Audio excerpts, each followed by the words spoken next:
തെരഞ്ഞെടുപ്പ് തോൽവി വിശകലനം ചെയ്തുള്ള അവലോകന റിപ്പോർട്ട് തയ്യാറാക്കാൻ CPMന്റെ നേതൃയോഗങ്ങൾക്ക് ഇന്ന് തുടക്കമാകും. ഇന്ന് സംസ്ഥാന സെക്രട്ടേറിയറ്റും ഞായർ തിങ്കൾ ദിവസങ്ങളിലായി സംസ്ഥാന കമ്മിറ്റിയും ചേരും. പിണറായി വിജയനെതിരെയും സംസ്ഥാന സെക്രട്ടറി MV ഗോവിന്ദൻ മാസ്റ്റർക്കെതിരെയും കീഴ്ഘടകങ്ങളിൽ നിന്ന് ഉയരുന്നത് അതിരൂക്ഷ വിമർശനമാണ്. പ്രതിപക്ഷ ഉപനേതാവിനെ ചൊല്ലിയുള്ള തർക്കങ്ങളും ചർച്ചയാകും.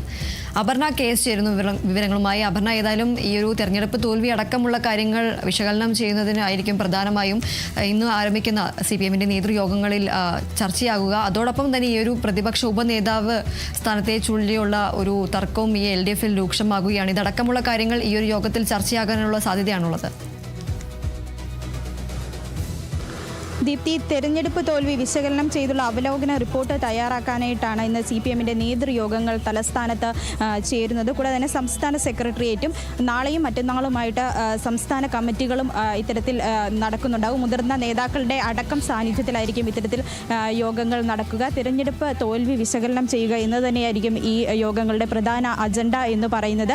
ഈ കഴിഞ്ഞ തെരഞ്ഞെടുപ്പിൽ തന്നെ നേരിട്ട കനത്ത തോൽവി എന്തുകൊണ്ട് എന്ന വിശകലനമായിരിക്കും നടത്തുക. കൂടാതെ തന്നെ ഏരിയ കമ്മിറ്റികളിലടക്കം ഇത്തരത്തിൽ പിണറായി വിജയനെതിരെയും MV ഗോവിന്ദൻ മാസ്റ്റർക്കെതിരെയും കടുത്ത വിമർശനങ്ങൾ ഉയരുന്ന ഒരു സാഹചര്യമുണ്ടായിരുന്നു. തെരഞ്ഞെടുപ്പ് തോൽവിക്ക് ഇത്തരത്തിൽ അണികളെ ചേർത്ത് നിർത്തുന്നതിൽ നേതൃത്വത്തിന് ഭംഗം സംഭവിച്ചു. അണികളുടെ വികാരം, അതായത് ഇത്തരത്തിലൊരു ഭരണവിരുദ്ധ വികാരമില്ല എന്ന് സർക്കാർ കുറി ആവർത്തിച്ചിട്ടും ഇത്തരത്തിലൊരു തോൽവി സംഭവിച്ചത് അങ്ങനെ ഒരു ഭരണവിരുദ്ധ വികാരം അണികളിലടക്കം ഉണ്ടായിരുന്നു. അത് കൃത്യമായി കണ്ടെത്താനും അതിന് പരിഹാരം കാണുവാനും നേതൃത്വത്തിന് സാധിച്ചില്ല.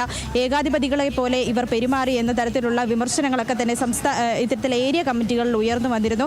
അന്നും ഇതൊക്കെ വളരെ വലിയ ചർച്ചകൾക്ക് വഴിവെച്ചിരുന്നു. അതായത് മുതിർന്ന നേതാക്കളെ ഇത്തരത്തിൽ അണികൾ തിരുത്തേണ്ട ഒരു സാഹചര്യം തന്നെ ഇത്തരത്തിൽ CPIM നേതൃത്വത്തിൽ ഉണ്ടാകുന്ന ഒരു സാഹചര്യം ഉണ്ടായിരുന്നു. കൂടാതെ തന്നെ ഇത്തരത്തിൽ ഈ രക്തസാക്ഷി ഫണ്ടിലടക്കം തട്ടിപ്പുകൾ നടത്തി അത് തന്നെ ഈ പാർട്ടിയെ പ്രതികൂലമായി തെരഞ്ഞെടുപ്പിൽ ബാധിച്ചു എന്ന കാര്യങ്ങളെല്ലാം തന്നെ ഏരിയ കമ്മിറ്റി വിശകലനം ചെയ്തിരുന്നു. അതടക്കമുള്ള കാര്യങ്ങൾ ഇന്ന് സംസ്ഥാന സെക്രട്ടേറിയറ്റിൽ ചർച്ചയ്ക്ക് വയ്ക്കും.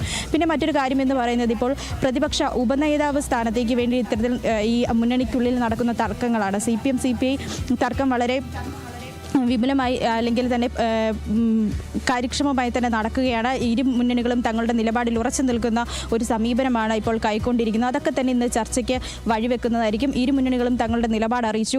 വീഴ്ചയ്ക്ക് തയ്യാറല്ല എന്ന് CPM പറയുന്നുണ്ട്. അവരുടെ അവകാശവാദം എന്ന് പറയുന്നത് ഇത്തരത്തിൽ പ്രതിപക്ഷ ഉപനേതാവ് സ്ഥാനം എല്ലാ തവണയും CPMന് അവകാശപ്പെട്ടതാണ്, അത്തവണയും നൽകണം ആണ് അവരുടെ വാദം എന്ന് പറയുന്നത്. പിന്നെ മറ്റൊരു കാര്യമെന്ന് പറയുന്നത് ഏരിയ കമ്മിറ്റികൾ ഉയർന്നു വന്ന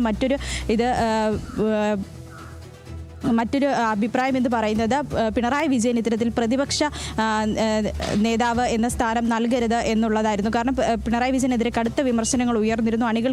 അണികൾക്കിടയിൽ വലിയൊരു പക്ഷത്തിന് പിണറായി വിജയൻ്റെ നിലപാടിനോട് എതിർപ്പുണ്ട് എന്ന് ഏരിയ കമ്മിറ്റികളിൽ വിലയിരുത്തുന്ന ഒരു സാഹചര്യം ഉണ്ടായിരുന്നു. അതിനെതിരെയൊക്കെ തന്നെ ഇന്ന് സംസ്ഥാന കമ്മിറ്റിയിൽ അത് ചർച്ചയ്ക്ക് വഴിവെക്കും എന്നാണ് അറിയാൻ സാധിക്കുന്നത്. ദീപ്തി, ശരി, എന്തായാലും CPMന്റെ നേതൃയോഗങ്ങൾക്ക് ഇന്ന് തുടക്കമാവുകയാണ്. തെരഞ്ഞെടുപ്പ് തോൽവി വിശകലനം ചെയ്തുള്ള അവലോകന റിപ്പോർട്ട് അടക്കം തയ്യാറാക്കാനായാണ് പ്രധാനമായും യോഗം ചേരുന്നത്. ഇന്ന് സംസ്ഥാന സെക്രട്ടേറിയറ്റും ഞായർ തിങ്കൾ ദിവസങ്ങളിലായി സംസ്ഥാന കമ്മിറ്റിയും ചേരും.